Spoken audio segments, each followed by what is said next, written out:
نبی کریم صلی اللہ تعالیٰ علیہ وسلم نے فرمایا کہ اپنے بھائی کے مددگار بن جاؤ، چاہے وہ ظالم ہو یا مظلوم ہو۔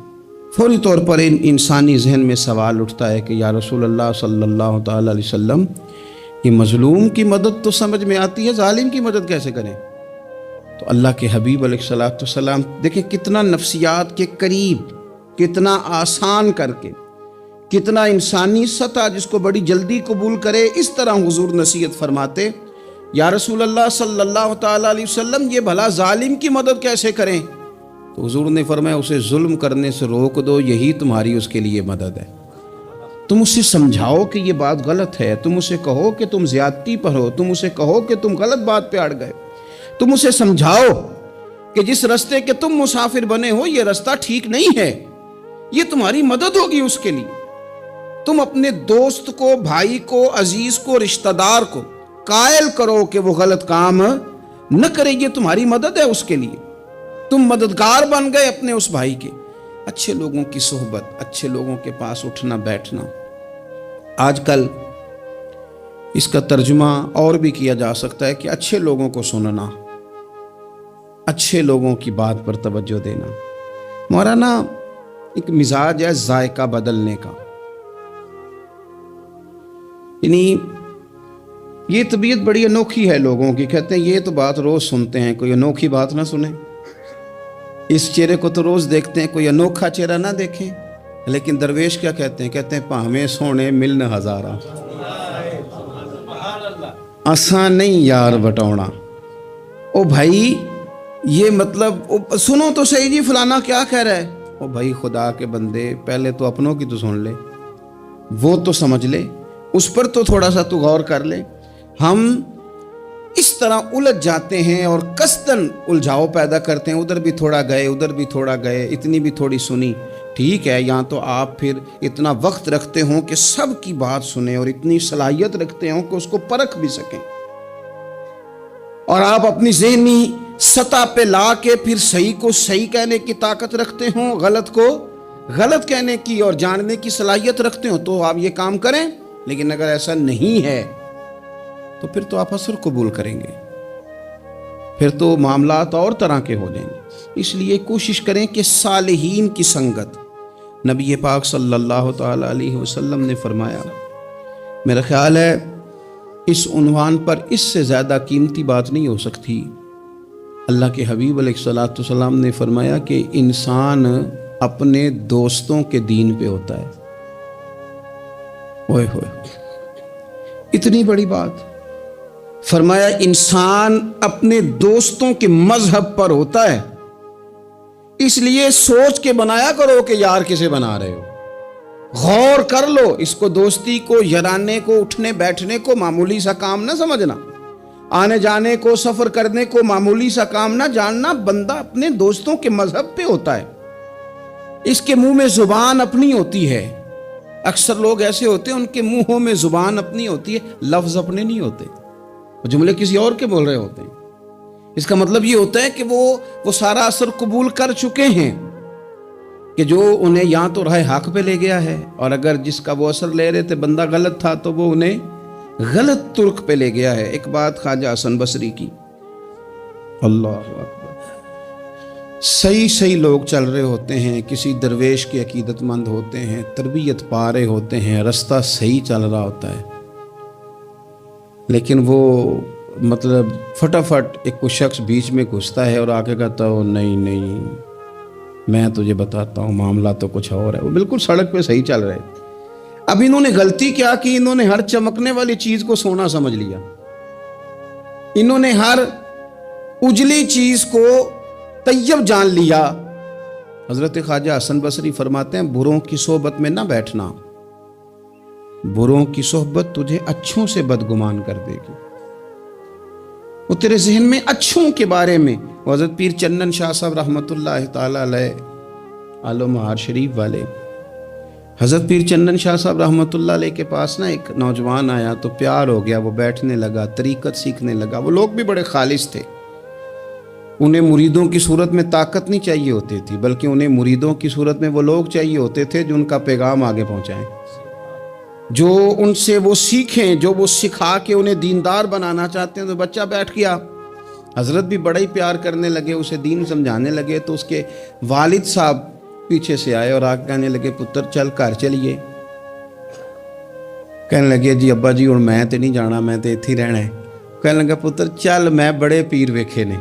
تو بیٹا بیٹھتا تھا نا صحبت میں تو کچھ میٹھی باتیں اور خوبصورت جملے اسے بھی سمجھ میں آ گئے تھے۔ کہنے لگا ابا جی تساں تے بڑے ویکھے نے، تانوں نہیں نہ کسے ویکھیا۔ یہ تیری نظر کا کمال ہے کہ میری زندگی کا سوال ہے، تجھے نہیں نہ کسی نے دیکھا، مجھے تو دیکھ لیا۔ میری مجبوری ہے کہ میں کسی کی نظر میں آ گیا، اور نظر کی جولانیاں نہ پوچھو۔ نظر تو وہ ظالم نظر ہے، اٹھے تو بجلی پناہ مانگے اور گرے تو خانہ خراب کر دے۔ اس لیے میں تو نظر میں آ گیا ہوں، اب مجھے بتائیں میں کدھر جاؤں، میرا معاملہ اور طرح کا ہو گیا۔ تو عزیز دوست آپ یہ دیکھیں کہ آپ کسی صالح بندے کی صحبت میں جا رہے ہیں اور یکدم ایک شخص آیا ہے، اس نے آ کے سارا معاملہ روک دیا۔ بروں کی صحبت اچھوں سے بدگمانی پیدا کرتی۔ آپ کے دوستوں کا ٹھیک ہونا بڑا ضروری ہے، حلقہ احباب کا درست ہونا بڑا ضروری۔ آپ نے تھوڑا سا بھی جس کے ساتھ سفر کرنا ہے نا، اس بندے کا بھی ٹھیک ہونا بڑا ضروری ہے، ورنہ انسانی ذہن میں بعض لوگ ایسے سوالات چھوڑ دیتے ہیں کہ وہ سوالات نہیں ہوتے، وہ وسوسے ہوتے ہیں۔ وہ تو ایک جملہ کہہ کے گزر گیا، اور انسان ہے کہ وہ لڑتا رہا، جدوجہد کرتا رہا۔ مجھے بڑی اچھی طرح بات یاد ہے، میں اپنے احباب میں سے سمجھ لیں یا بہن بھائیوں میں سے نہ کسی کے ساتھ کو تھوڑا بہت خیر کا کام کرتا تھا اپنی توفیق کے مطابق۔ تو ایک دن میں دوبارہ سے اسی سلسلے میں اپنی خدمت کے لیے حاضر ہوا تھا، تو میں واپس لوٹا تو ایک صاحب مجھ سے کہنے لگے کنا کچھ تو سائیں پار چانا ہے، دیکھ رہے ہیں سالوں گزر گئے۔ میں آپ کو اپنی بات بتاتا ہوں، تو واقعی میرا ذہن الجھنے لگ گیا۔ واپس آنے تک میں نے کہا یار یہ کب تک، یعنی کہ تو ہر روز کوئی نہ کوئی بات سنا دیتے ہیں کہ فلانی بھی مجبوری ہے، فلانی بھی، کب تک یہ کرنا ہے؟ میرا ذہن خاصا الجھ گیا اور میں بڑی عجیب سی کیفیت میں چلا گیا۔ میں اسی پریشانی کے عالم میں تھا کہ میں نے طبقات امام شورانی کھولا، ویسے ہی بائی دوے تو سامنے ایک بزرگ کا قول آ گیا۔ وہ کہنے لگے یاد رکھنا بندے بندوں کے محتاج نہیں، بندے رب کے محتاج ہیں۔ اور اگر کوئی بندہ کسی کا بھلا کرتا ہے نا تو بس اللہ نے اس کی ڈیوٹی لگائی ہے، باقی دے اللہ ہی راہ ہے۔ بندے بندوں کے محتاج، اگر کوئی بندہ کسی کو کچھ دیتا بھی ہے تو وہ اللہ کی دی ہوئی ڈیوٹی سر انجام دیتا ہے۔ بندے او ہو میرا تو رو رو کے برا حال ہو گیا۔ اور میں نے کہا تو کیا سوچنے لگ گیا تھا، تو کچھ ہے؟ میں مسکین پرانا خادم، کسے در ملی نہ ٹوئی، تے واصف یار نے نظر جو کیتی تے واصف ہی ہوئی۔ وہ پتہ سارا ہے نا سردار نو کیتیاں دا، اے دا پردہ چپایا ہی چلو بھلا ہو سی۔ الجھے نہیں، لوگ الجھا دیں گے آپ کو، چھوٹی سی بات کریں گے آپ الجھ نہیں، آپ کہیں گے اوہ میری وجہ سے چل رہا، تیری وجہ سے کچھ بھی نہیں چل رہا، کچھ بھی نہیں تیری وجہ سے چل رہا۔ بڑے بڑے تھے جو قبروں میں لیٹ گئے، ہوئے نامور بے نشاں کیسے کیسے، اور زمین کھا گئی نوجوان کیسے کیسے۔ کہاں میرے بھائی کسی کی وجہ سے نہیں، یہ نظام میرے رب کا ہے اور میرے مالک کی قدرت سے چل رہا ہے، یہ نبی کریم علیہ السلام کی نگاہ کرم سے چل رہا ہے۔ اس لیے الجھے نہیں، آپ کو لوگ الجھائیں گے، کہیں گے کب تک جی آپ تو فلانا تو بس ایسے ہوگا، نہ الجھے نہیں، کبھی نہیں الجھے۔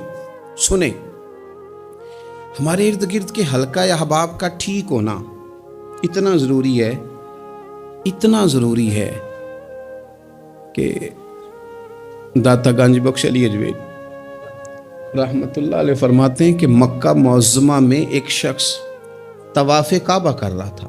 بڑے سارے لوگ کہہ دیتے ہیں دعا میں یاد رکھنا، دعا میں یاد رکھنا، تو وہاں نا اپنی طلب اتنی زیادہ ہوتی ہے کہ وہ بندہ مطلب خزانے کے سامنے کھڑا ہے تو وہ کہتا ہے یہ بھی اپنے لیے لے لوں، یہ بھی اپنے لیے لے لوں، یہ بھی اپنے لیے لے لوں۔ ہوتے ہیں کچھ لوگ جن کو مطلب جو نظروں سے ہٹتے نہیں تو بندہ ان کے لیے دعا کرتا ہی رہتا ہے، لیکن زیادہ نہیں، میں آپ کو صحیح کہہ رہا ہوں، کم لوگ ہوتے ہیں۔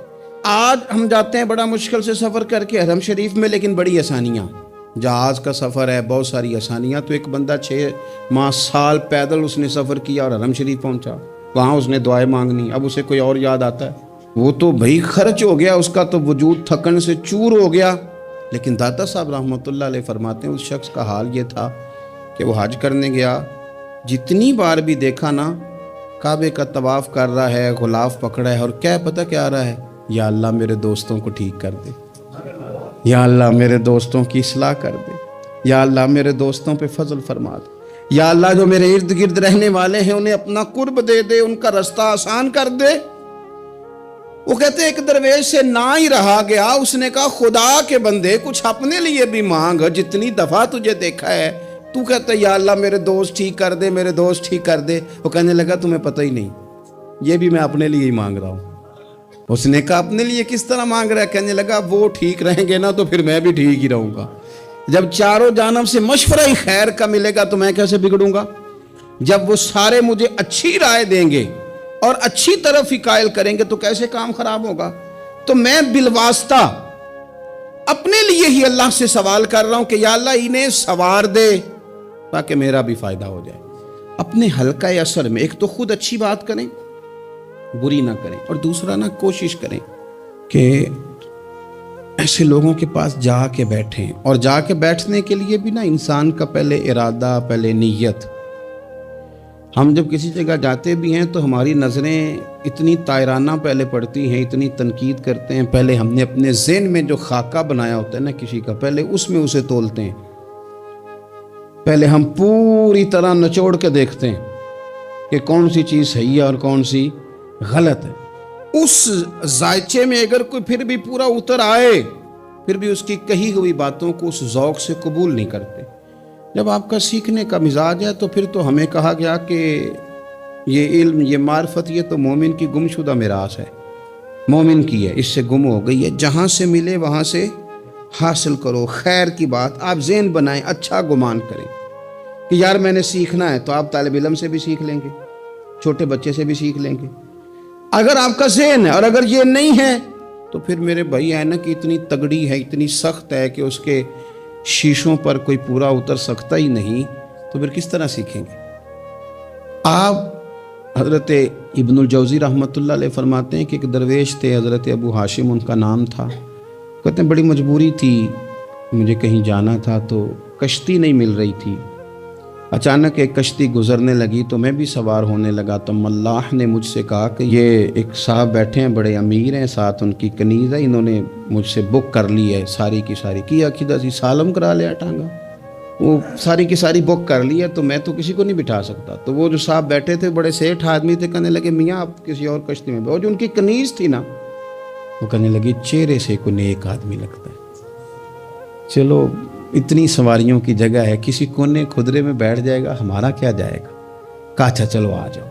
کہتے میں کونے میں بیٹھ گیا. تھوڑا رستہ آگے گیا، انہوں نے کھانے کا سامان نکالا، مجھے بھی کھلایا، لیکن کھاتے کھاتے میری نظر پڑی تو اس میں تو شراب کے برتن بھی تھے معاذ اللہ. پھر اس شخص نے کھانا کھانے کے بعد اس کنیز سے کہا کہ مجھے معاذ اللہ گانا سناؤ.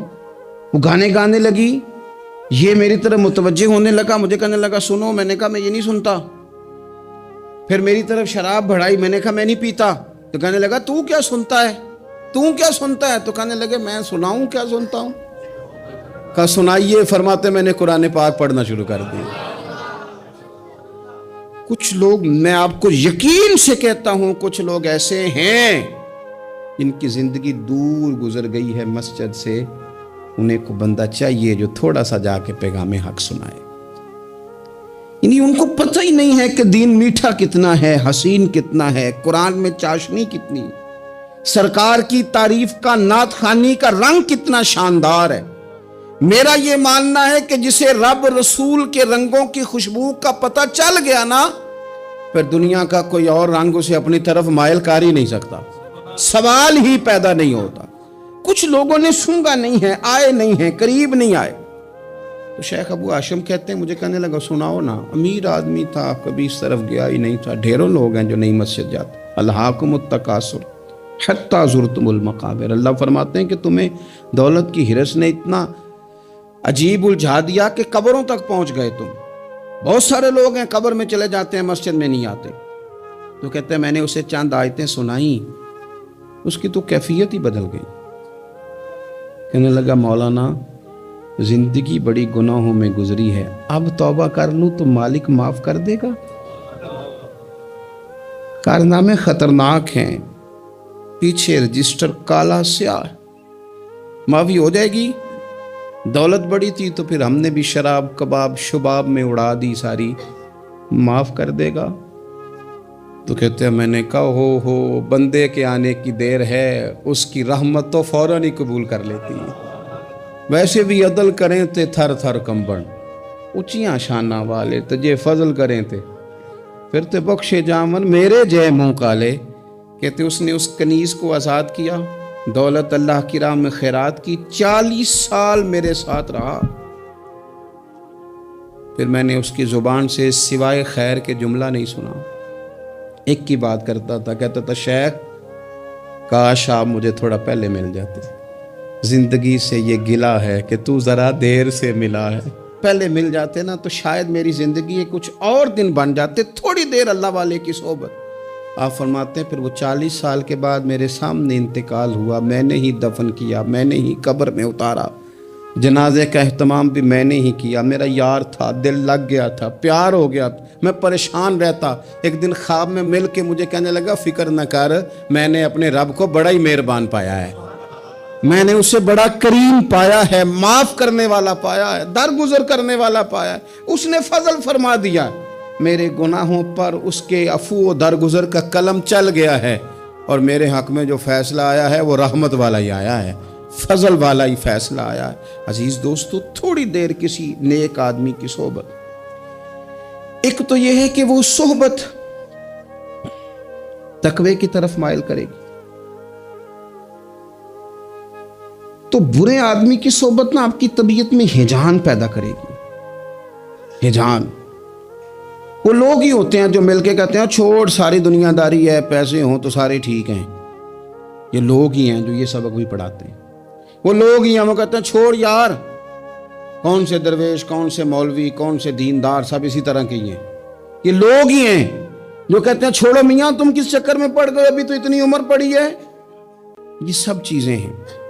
ہمارے صاحب رحمۃ اللہ علیہ ارشاد فرمایا کرتے تھے کہ بڑے بڑے گھروں کے مہمان نہ بننا، ورنہ بڑے بڑے اونچے اونچے مکان تمہارا بھی دل چاہے گا، کبھی میرا بھی اس طرح کا گھر ہو جائے نا۔ بڑے بڑے اونچے اونچے منصب دار لوگوں کے پاس نہ جانا، ورنہ تمہارا خیال بڑھے گا۔ دعوت کے لیے جانا، پیغام حق کے لیے جانا، وہ معاملہ ایک الگ ہے، لیکن اس شوق سے جانا کہ یہ بڑا آدمی ہے، فرمایا تمہارے لیے مشکل ہو جائے گی۔ تمہارا دل کہے گا کہ تو اتنے بڑے گھر میں کیوں نہیں رہ سکتا۔ اور پھر میں نے یہ بھی دیکھا ہے کہ بڑے بڑے خیر والے لوگ تھے لیکن صحبت بری مل گئی، لوگ نہیں ٹھیک مل سکے، مشیر نہیں ٹھیک مل سکے، معاونین نہیں ٹھیک مل سکے، رستے میں رہ گئے۔ صحیح بخاری میں ایک بادشاہ کا واقعہ ہے، بادشاہ کا۔ میں نے جب اسے پڑھا تو میں حیران ہی رہ گیا کہ یہ جو مشیر وزیر ہوتے ہیں یہاں تک لے جاتے ہیں بندے کو۔ ہمارے ایک وزیر صاحب نے تھوڑے دن پہلے کہا ہے بیچارے نا خبروں میں رہنے کے لیے اس طرح کی شرارتیں کرتے ہیں، اس کی وجہ یہ ہوتی ہے کہ ملک کا نظام تو چلتا نہیں، پھر وہ چاہتے ہیں کچھ لوگوں کو ادھر الجھا دو تاکہ وہ اصل سے ان کی توجہ ہٹ جائے۔ انہوں نے کہا جی قائد اعظم اسلامی ملک نہیں بنانا چاہتے تھے، تو کون سا بنانا چاہتے تھے؟ پاکستان کا مطلب کیا؟ لا الہ الا اللہ محمد رسول اللہ صلی اللہ علیہ وسلم۔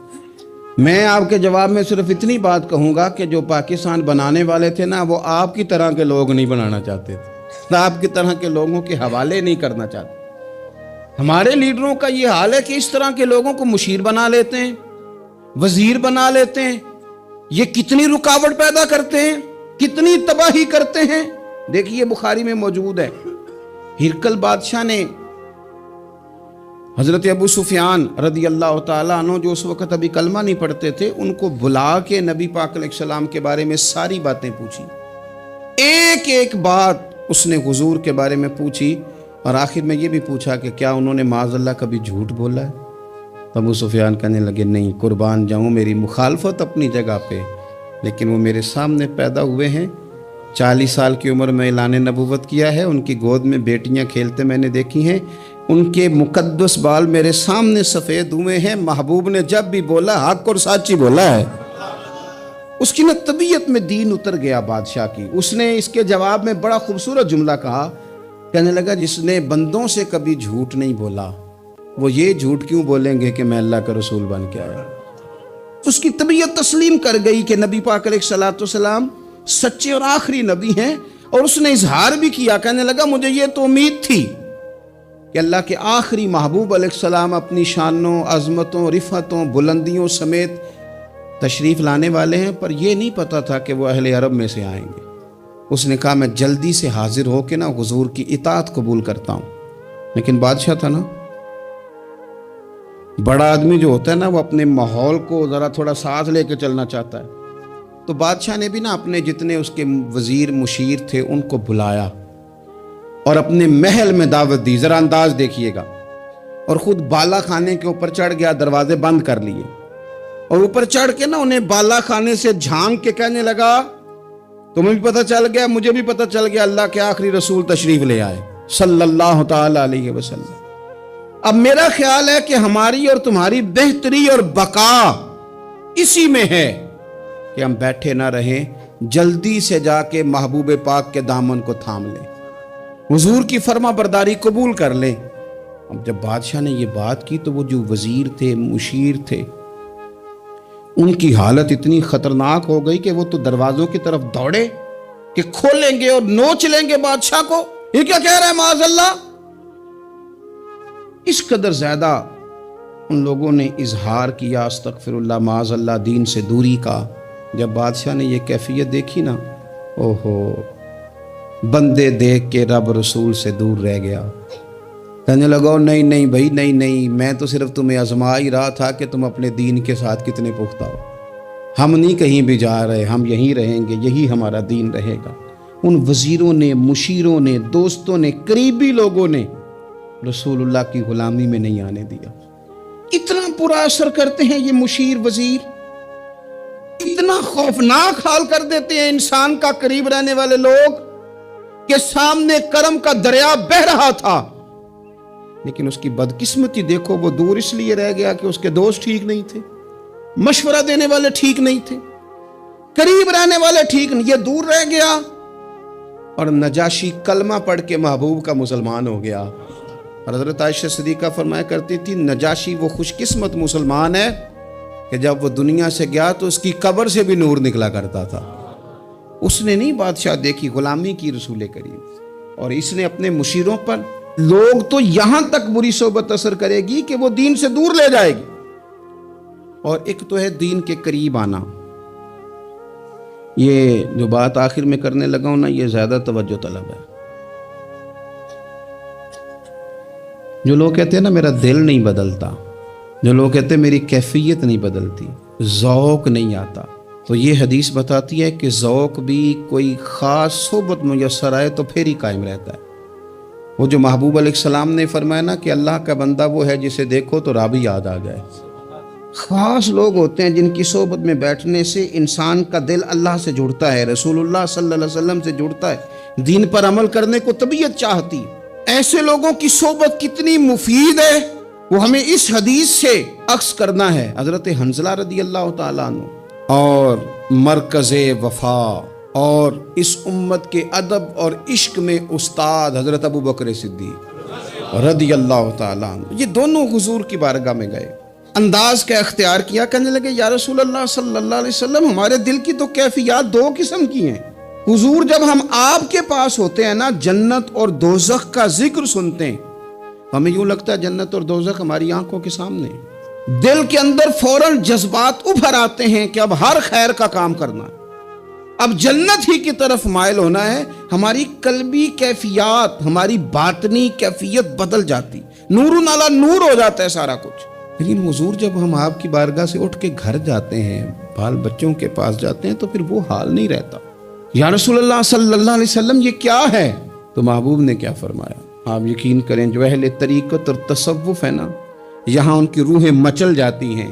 حضور فرمانے لگے حالت ایک طرح کی نہیں رہتی، ہاں اگر تمہاری وہی حالت رہے جو تمہاری میرے پاس ہوتی ہے، اگر کیفیت باطنیہ وہی رہے جو میری بارگاہ میں ہوتی ہے، تو فرمایا تم بستروں میں موجود ہوں اور فرشتے آ کے تم سے سلام کریں.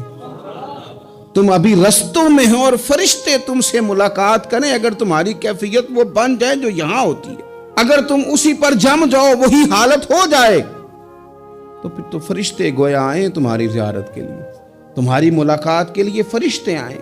اگر کیفیات بدل جائیں کسی اللہ کے بندے کی بارگاہ میں بیٹھ کر، تو پھر اس کیفیت کو برقرار رکھنے کی کوشش کی جائے. اگرچہ حضور نے فرما دیا کہ کیفیات ایک جیسی نہیں رہتی، اور چلو میرے بھائی تھوڑی دیر کے لیے ہی صحیح، جتنی صحبت میسر آئے. شاید اسی لیے امام اعظم ابو حنیفہ رحمۃ اللہ علیہ کی عمر 60 سال سے زیادہ تھی. تو کسی نے پوچھا حضور کتنی عمر ہے؟ فرمایا عمر ہے 3 سال. حضرت آپ تو علم، عمل، روحانیت، معرفت کے شاہ سوار ہیں، تو ساری داڑھی سفید اور آپ کہہ رہے ہیں 3 سال. فرمانے لگے عمر وہی 3 سال ہے جو امام جعفر صادق کی خدمت میں گزر گئی. وہ کیفیات جو ان کی بارگاہ میں رہتی تھیں، وہ انداز جو ان کی بارگاہ میں رہتا تھا، جو ان کے پاس ہوتا تھا، وہ پھر کہیں اور میسر. ہر مشکل دی کنجی یارو ہاتھ مرداں دے آئی، اور مرد نظر کرے جس ویلے، اوئے ہوئے مرد نظر کرے جس ویلے، مرد نظر کرے جس ویلے، پھر مشکل رہے نہ کائی. وہ جو کیفیات ہے نا اس وقت کی، جب کوئی رب کا بندہ ملے اور انسان اس کی صحبت میں بیٹھ کے اپنے رب کو یاد کرے، رسول کریم کی محبت میں مچلے، تو پھر وہ لمحے اتنے قیمتی ہیں کہ وہ زندگی سنوارنے کے لیے کافی ہو سکتے ہیں. اللہ کریم اچھی صحبت نصیب فرمائے. آخر دعویٰ